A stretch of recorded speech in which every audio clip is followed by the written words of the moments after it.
마지막 사연자 한번 만나보도록 하겠습니다. 라스트. 여보세요. 네, 안녕하세요. 오, 이게 누구신가? 컴백, 컴발렛. 떠돌이 뷰사님 아니신가? 떠돌이 늑대. 한 달을 떠도셨어. 와. 어찌된 아, 근데 영문이요? 제가 말씀- 최근에 몸이 너무 안 좋았어가지고 목이 아. 쉬어 있어요. 아, 오, 근데 또 그거대로 네. 또 좋습니다 네, 목소리가. 소리- 아니 톤? 목이 네. 쉬니까 뭔가 되게 느낌 있는데? 네, 허스키 빡. 그런가요? 네. 좋은데. 뷰사님 목소리 들으면 약간 농익은 느낌 아니에요? 농이 걷다는 뜻이 뭐죠? 그게 뭐예요? 얘기 똑바로 좀 해주세요. 와인. 성숙해졌다. 네, 와인. 아, 와인 같은 양주. 느낌. 네. 아, 그러니까 늙었다고. 아, 세상에나. 야. 그런 뜻은 아닙니다. 좋은 뜻으로. 감사합니다. 좀 뭔가 사람을 기분 좋게 해주는 목소리인 것 같아요. 오. 예. 와인도 그렇죠. 마시면 기분 좋아지고. 아, 그죠. 네, 술로 치면 좀 와인 같은 목소리죠. 그럼 와인 같은 여자. 오. 와인걸. 좋아요. 이번 주 들려주실 사연 어떤 내용이죠? 뭐 언제나처럼 일본 사연 좀 준비를 했고요. 섬마을에 대한 이야기 준비했습니다. 이야, 쉬는 와. 동안에 목소리를 갈고 닦았네. 한 달 동안 와. 목소리. 요즘 하는 일은 잘 되세요? 네, 지금 다행히 좀 다른 좋은 소식도 좀 있어가지고 오. 최근에 바쁘게 지내서 이렇게 되었습니다.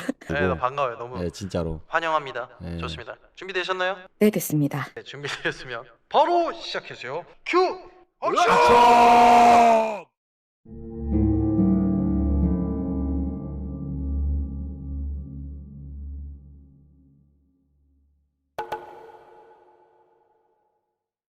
네, 오랜만에 뵙습니다.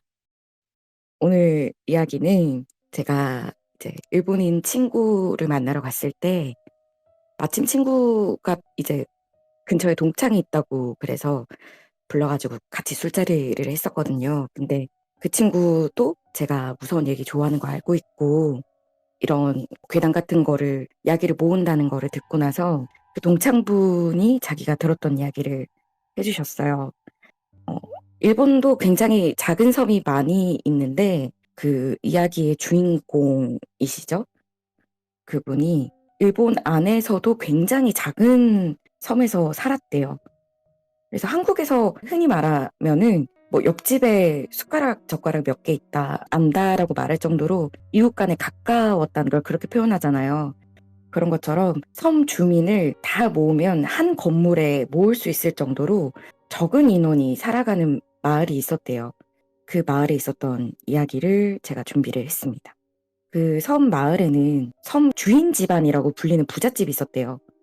일본의 에도 시대라고 하죠.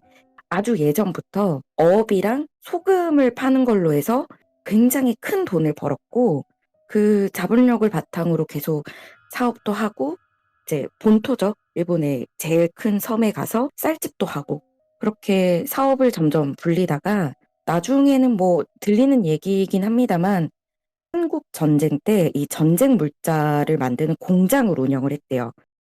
그러면서 돈을 더 많이 벌어가지고 나중에는 뭐 보석상을 하고 기업을 운영을 하고 그렇게 할 정도로 사업에 있어서는 진짜 다방면으로 잘하는 집안이었던 거예요.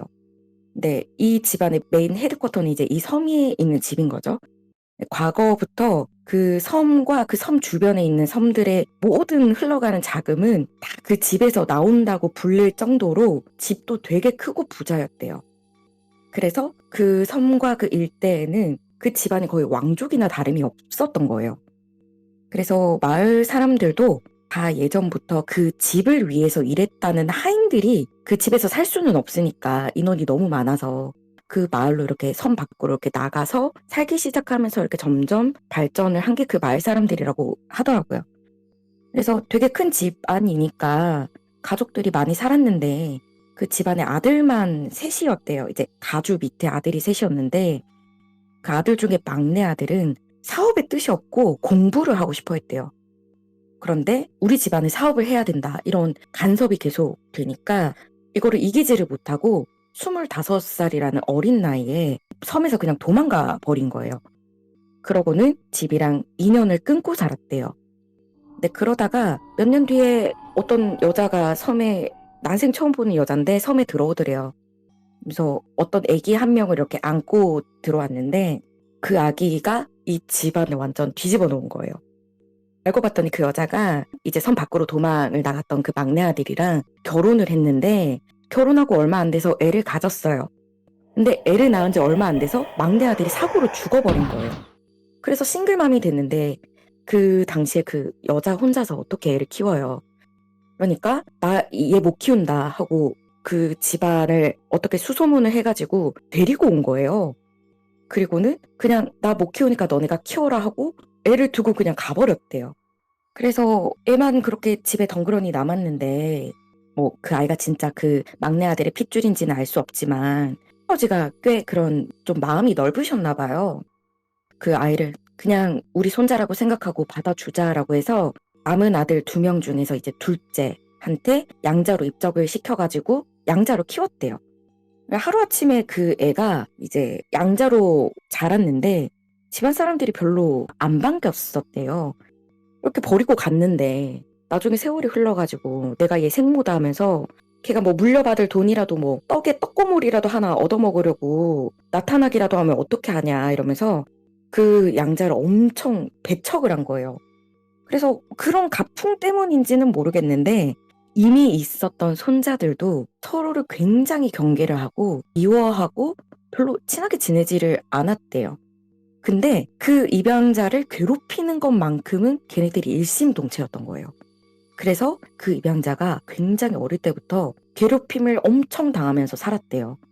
그래서 그 섬이 너무 작다 보니까 학교를 만들 수가 없어서 섬 밖에 이제 매일매일 배를 타고 통학을 했었는데 섬 밖에 이렇게 학교를 나가야 되는데도 뭐 일정이 바뀌었을 때도 그 일정을 말을 안 해줘서 결국에 양자가 혼자 섬에 덩그러니 남겨진 적도 있었고 그래서 결석을 너무 많이 하고 그리고 먹을 것도 제대로 안 줬대요. 도시락을 줘야지 밥을 먹을 텐데 밥도 안 챙겨줘. 그러니까 학교에 가서 진짜 말 그대로 수돗물로 배 채우는 애였던 거예요. 그래서 애가 골아가지고 키도 훨씬 작고 또래 애들보다 너무 작고 이런 모습이니까 그래도 마을 사람들이 조금 안쓰러웠는지 이렇게 몰래 음식을 좀 챙겨주고는 했지만 그 양자라는 애가 어떻게 보면 그 왕족으로 불리는 집안에서는 하층민이잖아요. 그러니까 몰래 도와주는 게 들키기라도 하면은 이 섬에서 쫓겨나니까 마을 사람들도 뭔가 되게 드러나게 도와줄 수가 없었던 거예요. 그리고 어느 순간에는 도와주는 것도 안 했다 그러더라고요. 근데 다행인지 그 양자가 되게 똑똑했대요. 머리가 너무 좋았대요. 그 공부를 하고 싶어 했던 그 막내 아들의 피를 받아서 그런지는 모르겠지만 아니면 살아남으려고 자기가 악착같이 해서 그런 건 생존 본능인지는 모르겠지만 겨우겨우 학교에 가서 뭘 하나를 배우면 열을 깨우치고 열을 배우면은 1000개를 깨우치는 그런 애였대요. 근데 이 할아버지가 양자로 넣어주셨다고 그랬잖아요. 근데 이 할아버지가 마음만 넓으신 거예요. 이 아이가 괴롭힘을 당하는 걸 분명히 아는데도 방관을 그렇게 했대요. 그 애가 자기 핏줄인지 아닌지 모르겠으니까 그렇게 한 건지는 모르겠지만 걔가 강인하게 좀 자라줬으면 좋겠다고 생각을 하신 건지 아니면 진짜로 핏줄인지 아닌지 모르니까 그렇게 하신 건지는 모르겠지만 방관을 그렇게 하셨대요. 그런데 그 양자가 그렇게 똑똑하게 자라니까 다른 손자들보다 조금 더 이 할아버지가 이런 사업에 대한 거를 가르쳐 주려고 자기가 수업을 시키려고 했는데 걔가 할아버지 저는 사업을 해서 집안에 도움이 되기보다는 저는 조금 더 공부를 해서 다른 걸로 집안을 돕고 싶습니다라고 말했대요. 근데 그때 나이가 고작 15살인 거예요. 그때부터 이미 철이 들었던 거죠. 뭐 좋게 철이 든 거는 아니지만요. 그래서 고등학교에 진학할 나이가 됐을 때에는 아예 섬 밖에 나갔대요. 이제 모든 자손들이 밖으로 나가서 생활을 한 거죠. 그래서 집에서 마련을 해준 집에서 다 같이 살았대요. 근데 할아버지의 명령으로 양자도 같이 살게 된 거예요. 그러니까 그 은근하게 괴롭히던 것도 막을 사람이 없어지니까 더 강력하게 괴롭힘이 시작이 된 거예요. 그러니까 예전에는 뭐 먹을 거 안 챙겨주고 뭐 이런 걸로 좀 괴롭혔다면 이제는 진짜 본격적으로 신체적인 폭력도 같이 수반이 된 거예요. 근데 특히 그 장손이 그렇게 그렇게 지독하게 괴롭혔대요. 그래서 오죽했으면 주변에서 사람들이 보고 경찰에 신고를 했는데 얘네들이 미성년자잖아요. 그런데 집에 갔는데 보호자가 없어. 경찰이 뭘 할 수 있겠어요. 그러니까 그냥 간 거예요.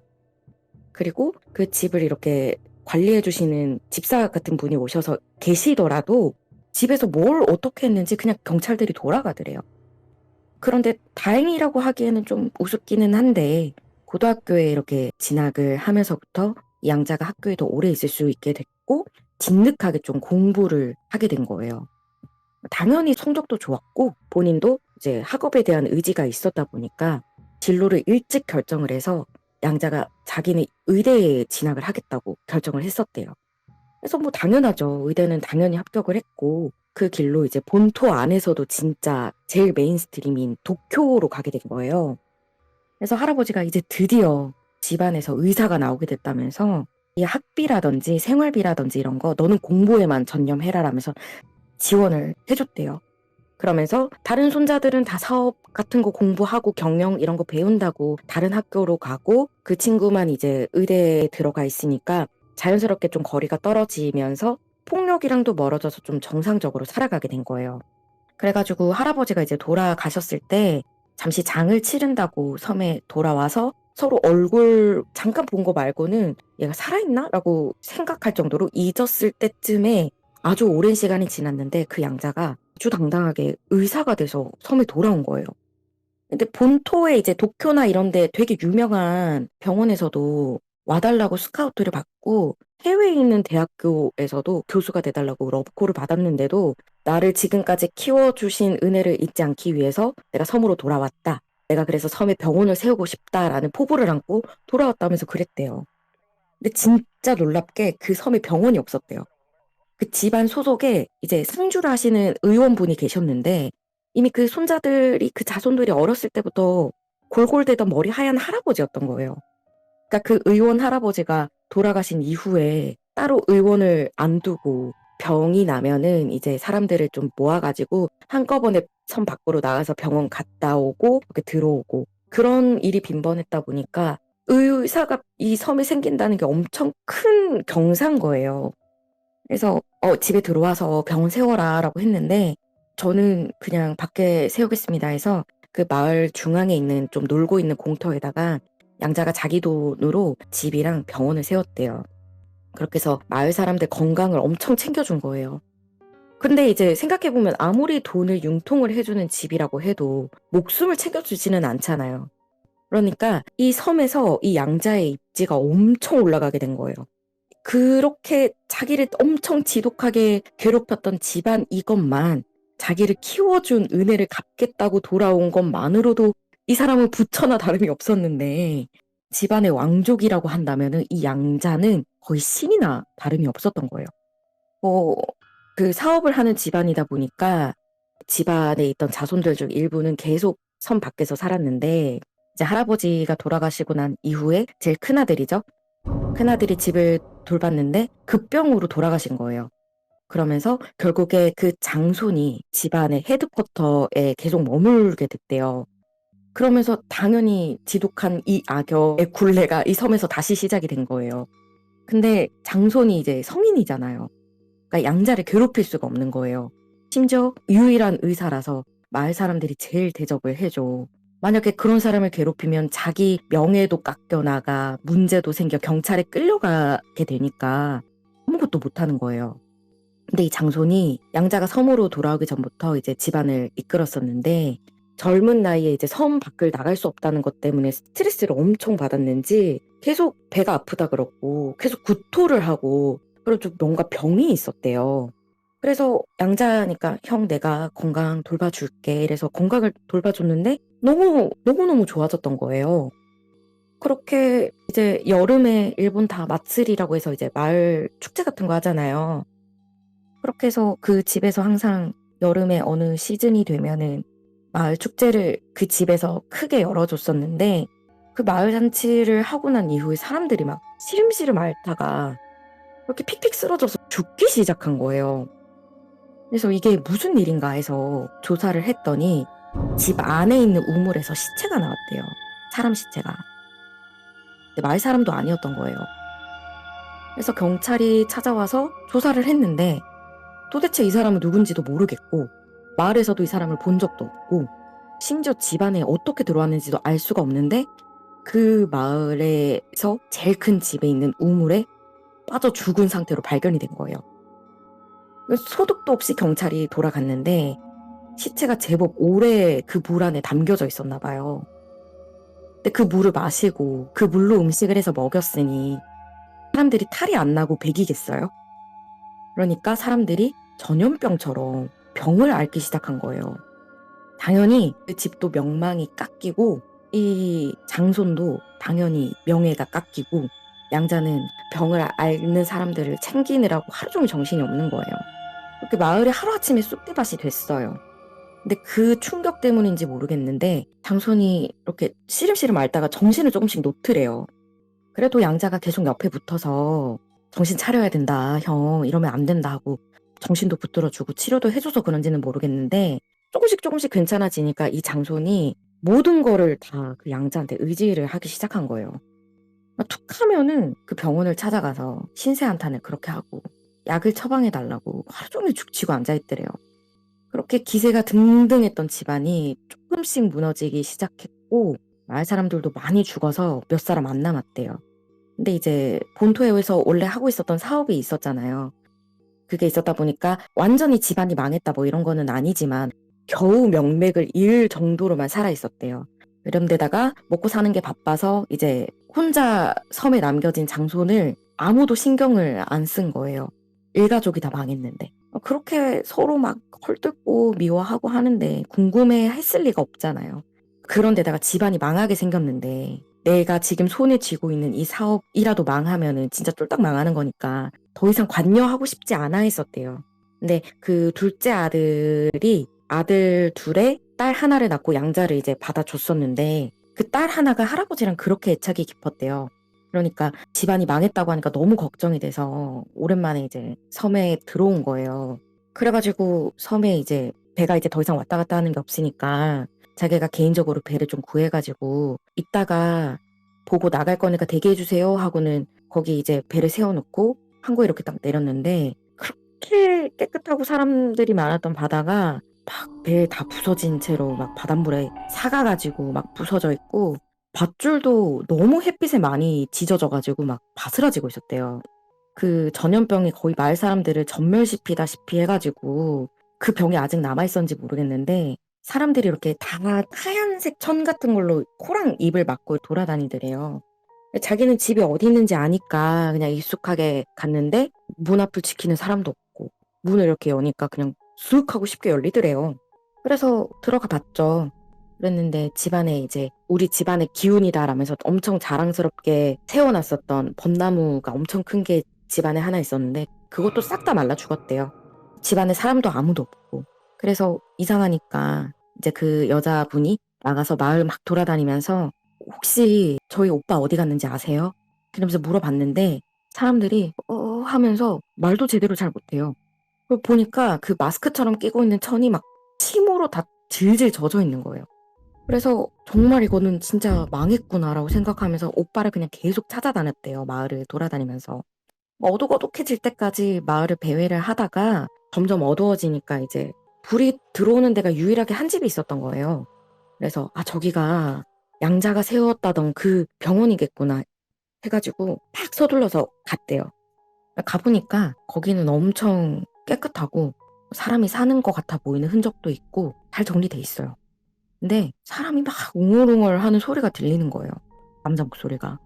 그래서 그 목소리를 따라서 오빠야? 오빠? 하면서 막 들어가니까 그 장손이 의자에 앉아서 고개를 푹 숙인 채로 네 선생님 네 제 잘못입니다. 네 제가 한 겁니다. 이러면서 막 중얼거리고 있었대요. 그래서 오빠! 하고 소리를 지르면서 막 그 장손을 흔들어서 겨우 자기를 보게 하니까 어떻게 지냈는지 장손이 삐쩍 말라가지고 씻지도 않고 옷도 안 갈아입은 건지 막 엉망이더래요.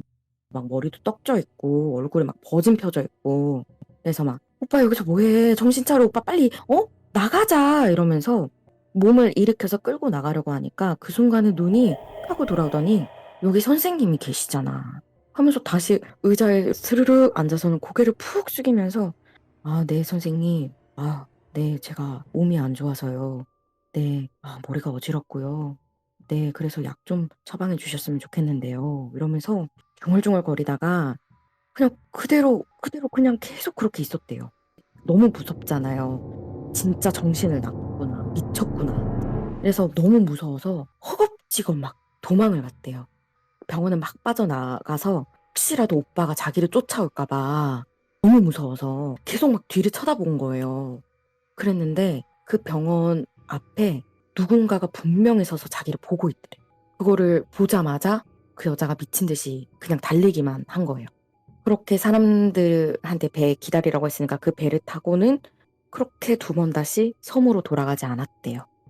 이 이야기를 해주신 분은 이제 아까 이야기 시작을 할 때 말씀드렸던 제 친구의 대학교 동창 분이신데 어렸을 적에 고향에 있는 내과 전문의 할아버지한테 이 이야기를 들었대요. 항상 머리를 깔끔하게 빗고 하얀 가운에 얼룩 하나 없이 항상 깔끔한 모습을 유지하시던 그 할아버지께서 이 이야기를 해주셨대요. 그래서 그 동창분이 아마도 그 할아버지가 양자이신 거는 아닐까. 왜냐하면 그 여자의 이야기까지는 알 수가 없는데 그 할아버지가 얘기해 주셨잖아요. 그러니까 그 장손이 미친 거를 보고 도망가던 여자를 보고 있었던 게 그 양자분이셨던 거죠. 그래서 그 동창분은 그 할아버지가 그렇게 이야기를 해주면서 서 있던 모습이 꼭 진짜 하얀 옷을 입은 신처럼 보였다고 저에게 이야기를 해줬습니다. 오늘의 이야기는 여기서 끝입니다.